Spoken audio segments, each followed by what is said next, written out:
Olá! Hoje nós vamos analisar um conto do Andrzej Sapkowski chamado Um Grão de Veracidade. Esse texto está no livro O Último Desejo, que é o primeiro livro de contos que narra a história do bruxo Geralt de Rivia e que ficou muito famoso depois do jogo de videogame The Witcher 3 e da adaptação da série de livros pela Netflix. Começando nossa análise pela localização da história no tempo e no espaço, nós não encontramos nada muito abrangente. A história toda ela é contada no passar de 2 noites e 1 dia. Para quem não conhece a história, o Geralt é um bruxo, um ser humano modificado por alquimia e treinado para caçar criaturas que a gente chamaria de criaturas folclóricas, vampiros, bruxas, lobisomens e por aí vai. A história se passa em um mundo fantástico diferente do nosso, em um período histórico que a gente poderia assemelhar aí à Idade Média, e nesse contexto específico, nesse texto específico, a gente não vai encontrar tanto contexto assim.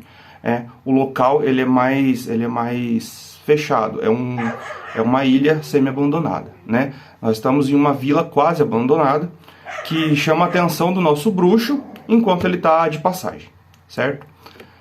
E aqui nasce a intriga da nossa história.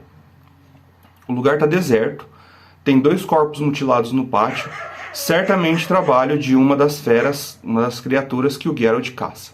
Ou seja, é mais um dia de trabalho normal pro bruxo, pro nosso bruxo, né? O enredo segue o padrão investigativo. O bruxo olha ao redor, examina os corpos, faz uma análise, tenta juntar todas as peças do quebra-cabeças, na tentativa de desvendar qual criatura ele está enfrentando. Eu falei que ele enfrenta várias criaturas, ele tem que descobrir que criatura que é.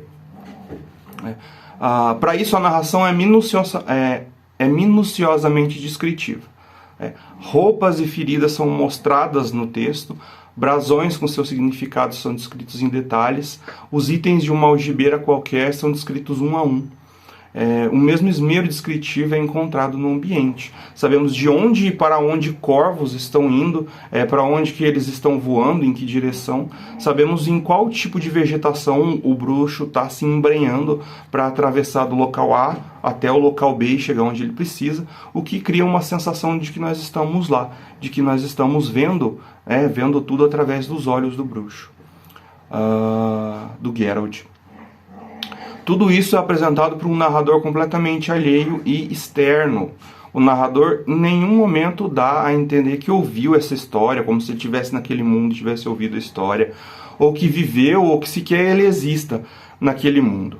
Tá? Ele, inclusive, é um narrador muito pragmático. Né? Movimentos, falas, impressões, pensamentos são expostos apenas para dentro da utilidade de fazer a trama andar. Né? A gente está aqui falando de um conto, tem essa economia descritiva mesmo, e o narrador ele é bem pragmático nesse sentido.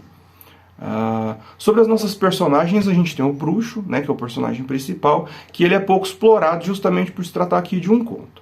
A gente precisa entender aqui que o cânone do universo de The Witcher ele é construído ao longo de várias histórias curtas. Esse é apenas um dos contos, né? E o que podemos ver nesse texto específico é como a personagem principal, no caso o Geralt, lida com questões específicas, né? Como, por exemplo, o aparente paradoxo moral de caçar uma fera, que é capaz de assassinatos horríveis, mas que ao mesmo tempo é capaz de demonstrar afeto por um outro ser, né? Então a gente vai ver como que ele lida com isso, como que ele enfrenta isso.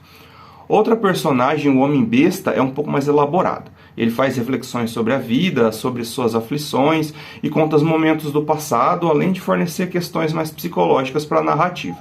Essas 2 personagens dividem o protagonismo à medida que a trama é construída no entorno das 2. A terceira é a fera, que pouco aparece, mas que tem a função de estabelecer o clímax da narrativa, além de validar as reflexões feitas pelo Homem-Besta e apresentar o tal do já citado paradoxo moral que o nosso bruxo vai enfrentar.